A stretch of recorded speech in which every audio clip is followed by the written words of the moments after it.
Narsapur sub collector office వద్ద ఉద్రిక్తత నెలకొన్నట్టుగా వార్తలు వస్తున్నాయి. పశ్చిమ Godavari Narsapuram sub collector office వద్ద ఉద్రిక్తత పరిస్థితులు అంటూ బ్రేకింగ్ న్యూస్ అందుతోంది. మెగా ఆక్వా ఫుడ్ పార్క్ ను వ్యతిరేకిస్తూ అఖిలపక్షం ధర్నాకు దిగడంతో పశ్చిమ గోదావరి జిల్లా నర్సాపురం సబ్ కలెక్టర్ కార్యాలయం వద్ద ఉద్రిక్తత చోటు చేసుకుంది. ధర్నాలో సిపిఐ, సిపిఎం నేతలు, బాధిత గ్రామస్తులతో పాటు వైఎస్ఆర్సీపీ జిల్లా అధ్యక్షుడు ఆళ్ల నాని, ఎమ్మెల్సీ మేకా శేషబాబు, మాజీ ఎమ్మెల్యేలు ముదునూరి ప్రసాదరాజు, కారుమూరి నాగేశ్వరరావు తదితరులు పాల్గొన్నారు. పూర్తి సమాచారం మా కరెస్పాండెంట్ వినాయక్ అందిస్తారు.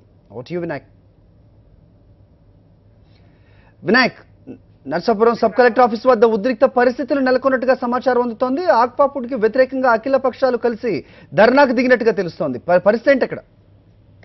ప్రస్తుతం మొత్తంగా 30 గ్రామాలకు సంబంధించిన ప్రజలంతా కూడా ఇక్కడ ఏకతాటి మీద రావడం జరిగింది.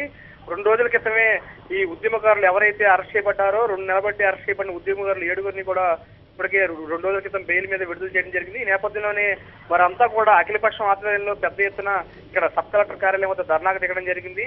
ముఖ్యంగా జిల్లా అధ్యక్షుడు వైఎస్ఆర్సీపీ జిల్లా అధ్యక్షుడు ఆళ్ల నానితో పాటు ఎమ్మెల్సీ మేకా శేషబాబు, అదేవిధంగా మాజీ ఎమ్మెల్యేలు ముదునూరి ప్రసాదరాజు, కారుమూరి నాగేశ్వరరావు వీరంతా కూడా ఈ అఖిలపక్ష ధర్నాలో పాల్గొనడం జరిగింది.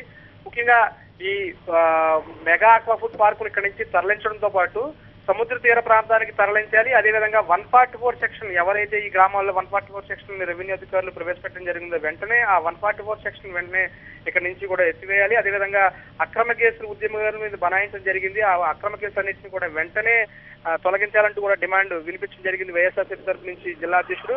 అదేవిధంగా వైఎస్ జగన్మోహన్ రెడ్డి ఇటీవల కాలంలో ఈ ప్రాంతాల్లో పర్యటించిన నేపథ్యంలో మాకు 1000 ఏనుగుల బలం రావడం జరిగింది. ఈ నేపథ్యంలో ఉద్యమాన్ని మరింత ముందుకు తీసుకెళ్లడం జరుగుతుంది. ఇప్పటికైనా రాష్ట్ర ప్రభుత్వం తమ వైఖరి మార్చుకొని ఉద్యమకారుల మీద అక్రమ కేసులు వెంటనే తొలగించడం, 144 సెక్షన్ కూడా తొలగించడంతో పాటు ఈ ఆక్వా పార్క్ ను ఈ సముద్ర తీర ప్రాంతానికి తరలించాలని కూడా వీరంతా కూడా డిమాండ్ వినిపించిన నేపథ్యంలో భారీ ఎత్తున 30 గ్రామాలకు సంబంధించిన ప్రజలంతా కూడా ఈ ప్రాంతానికి ఈ ధర్నాలో పాల్గొనడం జరిగింది. దాదాపుగా ప్రతి గ్రామం నుంచి కూడా ఇంటింటి నుంచి కూడా ఈ మహాధర్నా కార్యక్రమానికి పెద్ద ఎత్తున ఈ ఉద్యమాన్ని సంఘీభావం తెలుపుతున్న వారు కావచ్చు, లేదంటే కనుక మెగా ఆక్వా ఫుడ్ పార్క్ ను వ్యతిరేకిస్తున్న వారు కావచ్చు, పెద్ద సంఖ్యలో ఈ ప్రాంతానికి రావడం జరిగింది.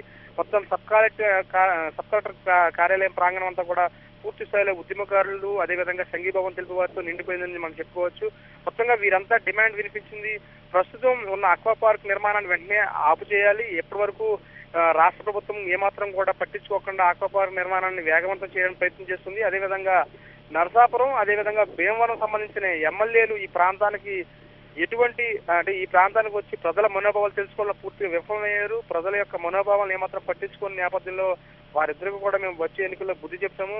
అదేవిధంగా తెలుగుదేశం పార్టీ సంబంధించిన నేతలు కావచ్చు, తెలుగుదేశం సంబంధించిన రాష్ట్ర నాయకులు ఎవరో కూడా మాకు కనీసం సంఘీభావం తెలపలేదు.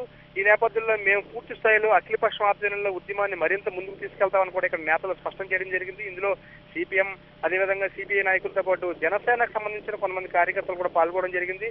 మొత్తంగా ఈ ఉద్యమాన్ని మరింత ముందుకు తీసుకెళ్లడంలో భాగంగానే ఇందులో వ్యూహరచనలో భాగంగానే మహాధర్నాన్ని కూడా నిర్వహించడం జరిగింది. పెద్ద ఎత్తున వీరందరూ తరలి రావడం, మరి కాసేపట్లోనే ఇక్కడ తుందూరు గ్రామంలో ఎవరైతే 2 రోజుల క్రితం విడుదలయ్యారో సుమారు 50 రోజుల పాటు జైల్లో మగ్గి ఉన్నారో ఆ 7 కుటుంబాలని కూడా మరి కాసేపట్లోనే ఆళ్ల నాని ఆధ్వర్యంలోని వైఎస్ఆర్సీపీ బృందం కూడా పలకరించబోతుంది. వారందరికీ కూడా సంఘీభావం తెలపబోతుంది.